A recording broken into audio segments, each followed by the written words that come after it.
I don't swing a sword, I just decide what money is. And when I change it, armies move, markets freeze, kings kneel. I am Orestes, master of the mint at Sardis, servant to Croesus, king of Lydia. Stay a while. I'll show you how a simple stamp on a piece of metal becomes a leash on the entire world. Before us, trade didn't flow. It crawled. Imagine it. Men would gather in the marketplace, pulling out lumpy, misshapen bits of metal. They'd argue over weight, squint at the color, even bite down to test the purity. Every single transaction was a negotiation, a debate filled with suspicion. Fraud traveled faster than the caravans themselves, and every payment was a potential swindle, every deal a delay. It was chaos. We ended that. We took raw, untamed metal and forged it into money, official money. Each piece with a guaranteed weight, a guaranteed purity, and a meaning you could recognize in a heartbeat. A stamped Lydian disc isn't just metal, it's a promise, and it's a promise enforced by a king. Our rivers, you see, they gift us with a metal called electrum, a natural alloy of gold and silver, all tangled together. It's beautiful, but it's deceitful. Change the mix just slightly, and you steal value from a man who can't tell the difference. So our first task was to purify it, to standardize it.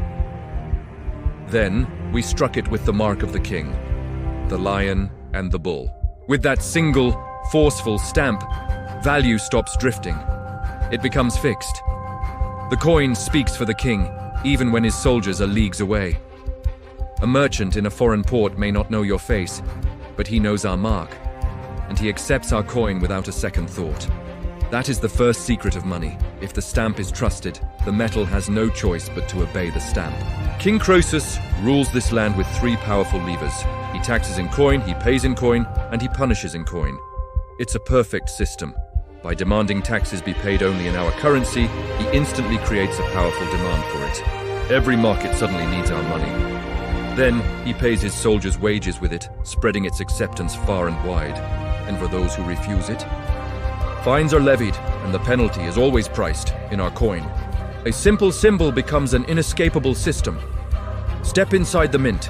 Listen. Hear the great bellows groaning as they feed the furnace. The crucibles glow with a white-hot light. We cast the molten metal into bars, cut them into blanks, heat them again, and place them between the dies. Then, one sharp strike, and the coin is given life. The lion and the bull emerge, perfect and proud. We weigh each one, test it, and reject any that are flawed without mercy.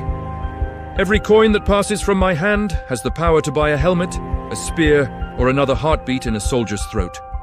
Remember this, coins always march first. Armies merely follow. Why does a stamp beat a scale every time? It's about psychology.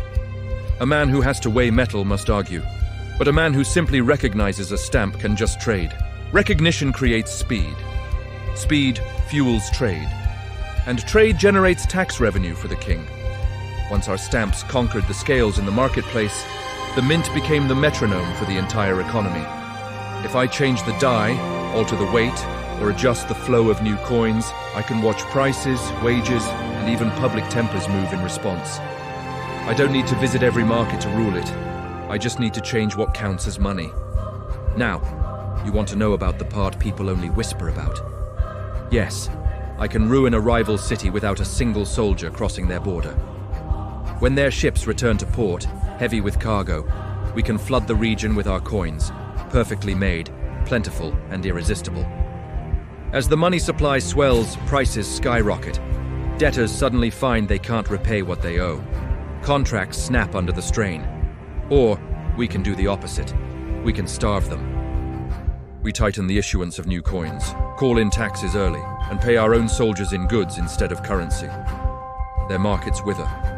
Traders hoard what little coin they have. Credit turns to dust. Do I swing a sword? No. I simply adjust the spigot. Money is like water. Cities can drown or die of thirst when I say so. Loyalty, my friend, is simple arithmetic. Soldiers love to be paid on time, with money that is spendable everywhere. Commanders love ledgers that never bounce. We maintain different tiers of currency. Copper for the small transactions of daily life. Silver for the markets and the barracks. and gold for royal tribute and high-level diplomacy. A rival prince might offer his soldiers poetry and promises. We offer them back pay in hard currency. The purse always wins. A loyal army is nothing more than an accounting system tied directly to the mint. Of course, such power invites imitation. False dies appear in back alleys. Criminals clip the edges of coins to steal slivers of precious metal. And hoarders try to game the system. We answer with our own methods. Touchstones to verify the metal.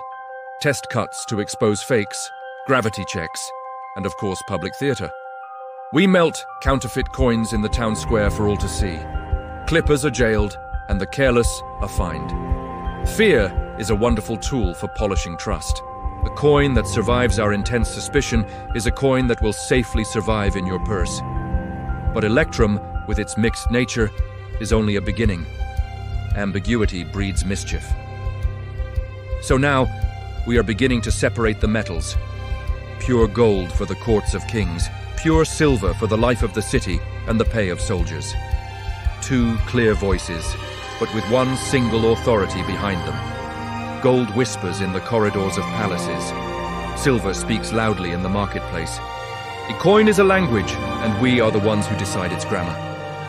You worship the borders you see on maps. We in the mint find that amusing. The true empire isn't defined by lines in the dirt. It's the network that prices life in our coin. A trader in Miletus haggles in Lydian silver. A mercenary in Phrygia demands his payment in our gold status.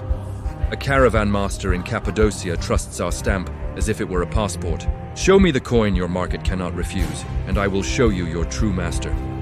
At dusk, as the sun sets over the citadel of Sardis, King Croesus often asks me, "Aristes, how tight can I pull on this cord without it breaking?" It's the essential question. Pull too loose, and prices will run wild, and loyalty will erode. Pull too tight, and trade shrinks, and tax revenues dry up. Make the coins impure, and trust will crack, and soon the world will learn to spit at the sight of your king's mark. A king may rule with soldiers, but the mint rules with consequences. He nods, understanding. That is why he is the richest king the world has ever known. Soon, however, a new power will arrive from the west. Rome will come with its ledgers and its legions. They won't just mint coins, they'll mint obligations. They will sell the right to collect taxes to the highest bidder, to men who will squeeze entire provinces dry and call it tax farming. If you think a simple stamp can move markets, just wait until you see what happens when a man can buy your tax bill. I still don't swing a sword. I don't need to.